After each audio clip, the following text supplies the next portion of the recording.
Hola amigos y amigas del ajedrez, otra vez por este canal YouTube, mostrándoles una interesante partida. Ustedes saben que no son partidas de altísimo nivel ni nada de eso, pero sí muy ejemplificadoras en los conceptos que tutorial en tutorial les he tratado de explicar. En esta oportunidad vamos a hablar de la obstrucción como recurso estratégico. Acá jugué con mi link, ya saben, Cadorayen, por acá, link norteamericano, Lutester, bueno, en fin. E4, E5, caballo F3, caballo C6, D4,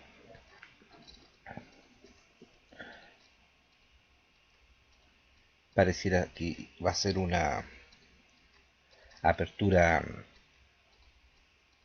escocesa, pero he tomado otro rumbo.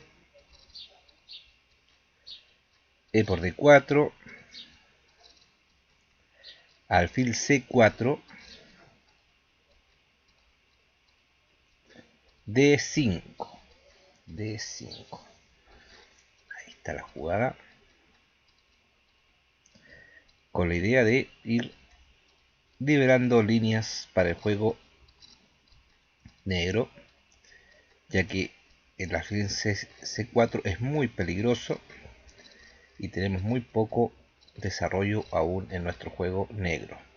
Por eso el D5, eso libera un poco el juego, la movilidad de las piezas negras. Alfil por D5, caballo F6, atacamos al peligroso alfil.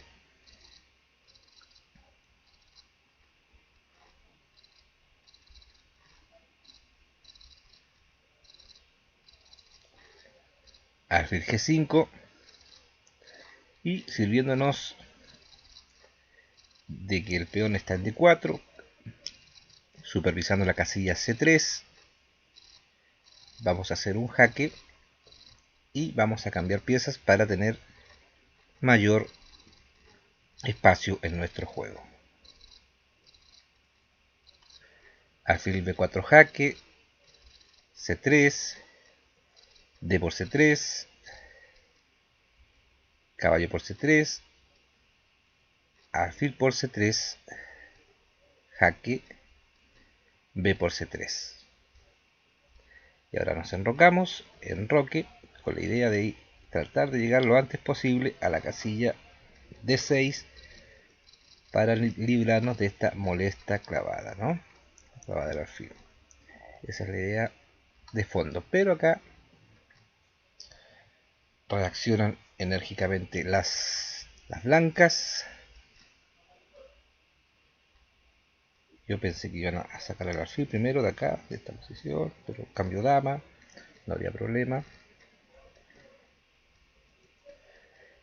E5, entonces tomamos acá, dama por D5,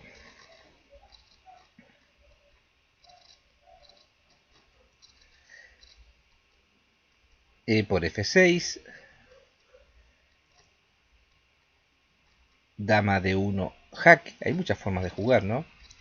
Lo que pasa es que la idea mía era lograr clavar este caballo a posterior por el alfil. Por eso que estaba buscando esos cambios. Y servirme, por supuesto, de la desventaja que tiene el adversario en su estructura de peones. Por ejemplo, el peón C3, el peón que está acá, A2, van a quedar débiles para un final. Bueno, dama por D1 jaque, torre por D1, y acá viene el principio de la obstrucción. Entonces, acá, por supuesto, jugar peón por no es una buena jugada, ¿no? Tampoco esperar que tome, se fijan ustedes acá, porque si bien podríamos tomar con rey, después el peón, etcétera, ya la estructura de estos peones quedaría muy débil.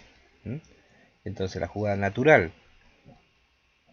que creo que todos haríamos, sería la simple G6, que al mismo tiempo genera obstrucción en la diagonal del alfil que está en G5.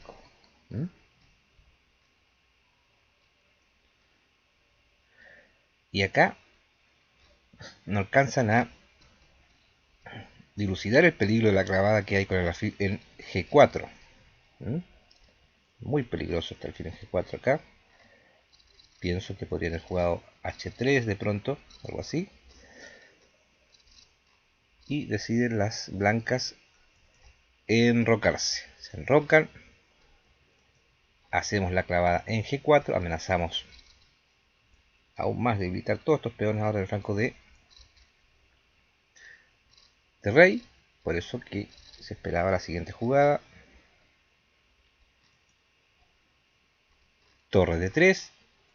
Y debido a la obstrucción que genera el peón, ¿no?, en la casilla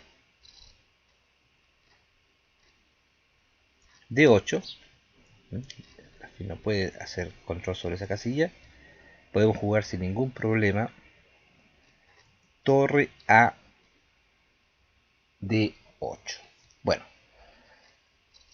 a partir de ahora vamos a ir analizando temas muy importantes en el prefinal para llegar a un final con cierta ventaja. Si llegamos con un poquito de ventaja, tenemos la posibilidad de ganar la partida, y lo más importante, tenemos la gran posibilidad de no perder la partida. Me explico bien, ¿no? Si vamos con un final con un poco de ventaja, tenemos la iniciativa. Aún, teóricamente, puede acertar a la partida, pero lo que sí no tenemos es la posibilidad de perderla. Entonces, cuando ya tenemos un poco de ventaja, tenemos la iniciativa, no debemos de soltarla. Por eso que siempre aconsejo reflexionen bastante en el prefinal para entrar a un final bastante con iniciativa, con actividad. Se fijan acá, ¿por qué? En primer lugar, ¿por qué se mueve la torre que está en la columna A de 8 y no la otra torre? Por la sencilla razón de que si moviéramos primero la otra torre, esta torre después no tendría actividad. Podría llegar, por ejemplo, hasta esta casilla, en busca de mejor posición, hasta la casilla C8, ¿no? Por eso que es mejor, muchísimo mejor, pensando bien si la posición, mover la torre que está en la columna A de 8, porque esta torre siempre va a tener un respiro después a la columna E, por así decirlo.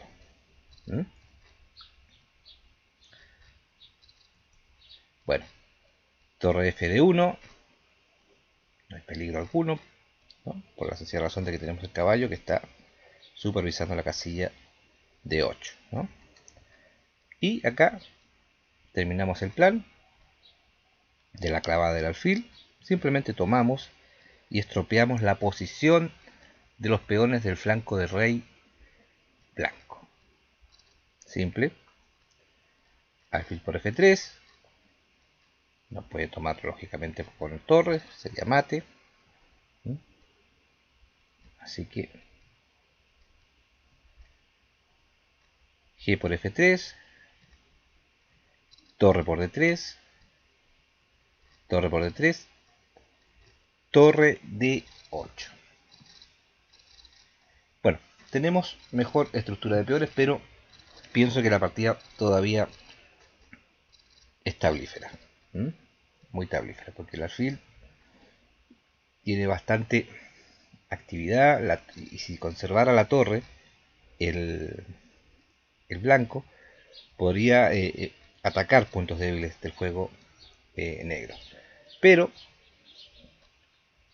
y acá vienen algunos prejuicios ajedrecísticos de pensar de que el alfil es superior al caballo.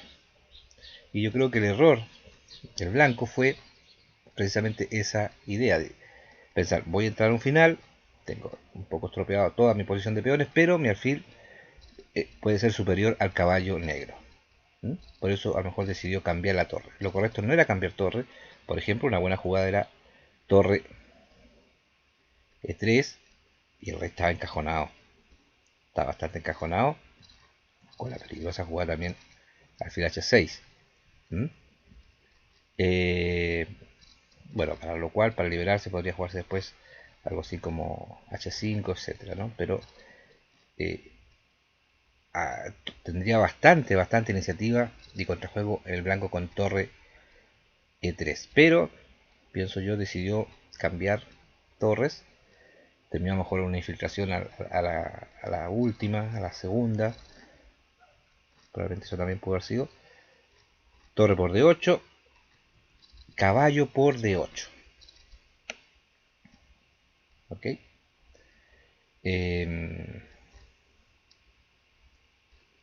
Acá, por ejemplo, ir por la tentativa de encerrar al rey con la alfil H6 no da resultado porque el caballo tiene muchos tiempos para acomodarse satisfactoriamente, ¿ok? Y después atacar al peón F6 y bueno, en fin, ya el rey podría después liberarse, ¿m? Porque el rey está muy alejado de esta posición, ¿m? De llegar acá a encerrar más al rey. Bueno, F4, rey F8, el rey tiene que salir de la cueva acá, de este encierro que tiene acá peligroso con el alfil, que podría encerrarlo acá con el alfil H6, rey F8, rey G2, rey E2, rey F3, rey D7, rey D7. Siempre hay que seguir los consejos de los campeones mundiales y de los grandes campeones mundiales. Todo ajedrecista que llega a ser campeón mundial es un genio ajedrecístico. Eso no les quepa la menor duda. Si da un consejo a un campeón mundial, háganle caso que es correcto lo que dice. Pero hay, de nuestros campeones mundiales, hay genios realmente notables. Uno de ellos era José Raúl Capablanca, y él decía siempre que los peones eran más fuertes en la primera fila que adelantarlos apresuradamente. La fortaleza de los peones es mayor en la primera fila, bueno, mirando desde las blancas, en la séptima mirando desde las negras, ¿no? Otro campeón mundial, que es el vigente, que también considero que es uno de los genios más grandes de la historia del ajedrez, Magnus Carlsen, también decía, sí, por supuesto, es muy importante tener conceptos de ajedrez, pero es muy importante tener un concepto fuertísimo en la comprensión de la apertura. La comprensión de la apertura. Y don José Raúl Capablanca decía que los finales eran temas muy importantes en el ajedrez. Era prácticamente lo que definía el nivel de gran maestro de un jugador, de un buen jugador, un jugador que se está profesionalizando en el ajedrez. Yo entiendo perfectamente la opinión de Magnus Carlsen, porque ahora tú puedes perfectamente tener una apertura muy fuerte, apoyada con ordenadores, con programas, con máquinas. Puedes realmente tener ventaja o llegar con una idea muy sólida en una apertura. ¿Ok? Lo que en el tiempo de Capablanca no estaba ese apoyo de los ordenadores. Los grandes maestros trataban de ir desarrollando sus ideas a través de la experiencia, del cálculo, con análisis, etcétera. Que todavía se hace hoy en día también eso, por supuesto. Pero a lo que no se puede llegar con el ordenador es a estas posiciones. Entonces, ¿cómo jugar estos finales? Ese es el punto. Entonces, acá la estrategia de este final va a ser muy simple. No voy a debilitar mis peones en el flanco de rey, de dama. El peón C7, el peón B7, el peón A7. Por ningún motivo innecesario voy a debilitar estos peones. Estos peones están todos débiles. Todos los peones de las blancas están débiles. No hay necesidad, de momento, de hacer movimientos de peones inútiles. Es el concepto que les quiero explicar. Veamos cómo se va dando la partida. rey E4, rey E6, C4, caballo C6, A4, y en este momento dan como ganas de mover algún peoncito, ¿no? Ah, puede pasarme algo, no sé, voy a mover algún peón para que no avancen más los peones. No, los peones son débiles, muy débiles, no hacen daño. Por supuesto, teniendo, siempre estando alerta, atento, como decía Marshall, a cualquier jugada, pero no son peligrosos, ¿ya? En cambio, sí podemos hacer caballo B8. Cuando hice esta jugada, temí, por supuesto, que era una jugada bastante interesante de parte de las blancas, jugar F5, entregar un peón, pero podrían tener actividad con el alfil, ¿se fijan?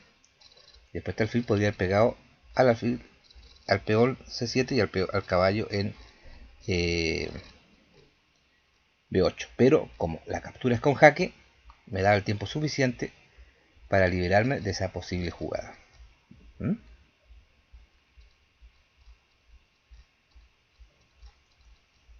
Rey D4. ¿Se fijan la impotencia del rey? No puede coordinarse con sus peones, no puede, como que dice, generar un ataque, generar una debilidad en el flanco de dama del rey negro, ¿no es cierto? El rey, ¿qué pasa acá? No hace nada, no puede filtrarse, no puede hacer nada. Los peones están fuertísimos en su séptima línea, en sus casillas de inicio.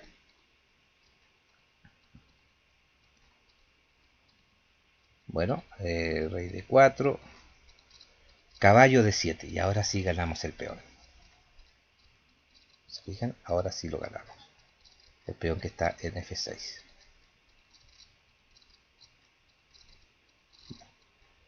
Alfil H4. El alfil malo, está malísimo, todo obstruido, taponeado por sus propias piezas.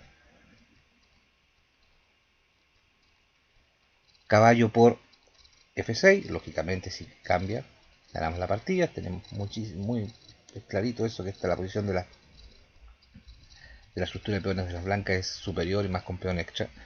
Entonces, lógicamente no va a querer cambiar el caballo, ¿no? F3. Y acá seguimos contorneando el caballo para buscar mejores casillas para que ataque los peones débiles de nuestro adversario. Caballo E8. Y acá el último error que cometen las blancas, en vez de irse de la casilla normal de su estrategia, alfil F2, para lo cual era muy complicado porque este peón se podía caer a la larga. Por ejemplo, el caballo podía llegar perfectamente acá, jaque, y después caer a la casilla H4, ¿no? Entonces, porque bueno, no se va a quedar pegado al alfil todo el momento acá. De lo contrario, el rey también se puede filtrar y tomando los peones en este flanco. Entonces cometen un error. Juegan alfil B8, pretendiendo que uno va a debilitar sus peones, va a mover, va a hacer algo acá. Y simplemente con la jugada F6 aparece el tema táctico del aprisionamiento del alfil, ¿no? El alfil queda encerrado y no hay jugada posible para liberarlo. Con la mortal jugada posterior, rey de 7. Y en este momento abandonan las blancas. Bueno amigos, espero que les haya servido el análisis, los temas tácticos, las ideas centrales de lo que les he explicado. Quisiera de pronto a veces explicarles de forma muy fluida, rápida, pero el ajedrez no se puede comprender bien así. Así que en 5 minutos que les dé un análisis completo de algo no se puede, lamentablemente no se puede. Tienen que asimilar los conceptos de forma clara y nítida. lo que se aprende en el ajedrez bien, se ejecuta muy bien a posteriori. Y tenía un comentario sobre una persona, un joven que me escribía en el- a través de los comentarios que se me puede hacer por YouTube. Me decía cómo mejorar la estrategia, cómo mejorar la táctica. Y yo le di un listado de que primero que nada debería él aprenderse todos los mates clásicos, mate del Loli, mate del pasillo, mate del acoso, como 20 por así decirlo. Y después aprenderse todos los temas tácticos de base, la infilada, la obstrucción, el sacrificio de desviación, etcétera. También unos 20 por lo menos. Y él insistía preguntándome que, bueno, pero está bien, ¿cómo consigo ser un jugador táctico, un buen jugador táctico? Lo primero es eso, aprenderse todos los mates, aprenderse todos los temas tácticos de base. Y de ahí se van a ir surgiendo planes en las partidas que jueguen, porque están visualizando dónde puede hacerle cometer un error al adversario, o dónde aprovechar la oportunidad. ¿Ok? Bueno amigos, se despide de ustedes Salvador Ismael Allende González. Un saludo a todos mis amigos de habla hispana y también por supuesto a todos mis amigos de Brasil. Un saludo, nos vemos.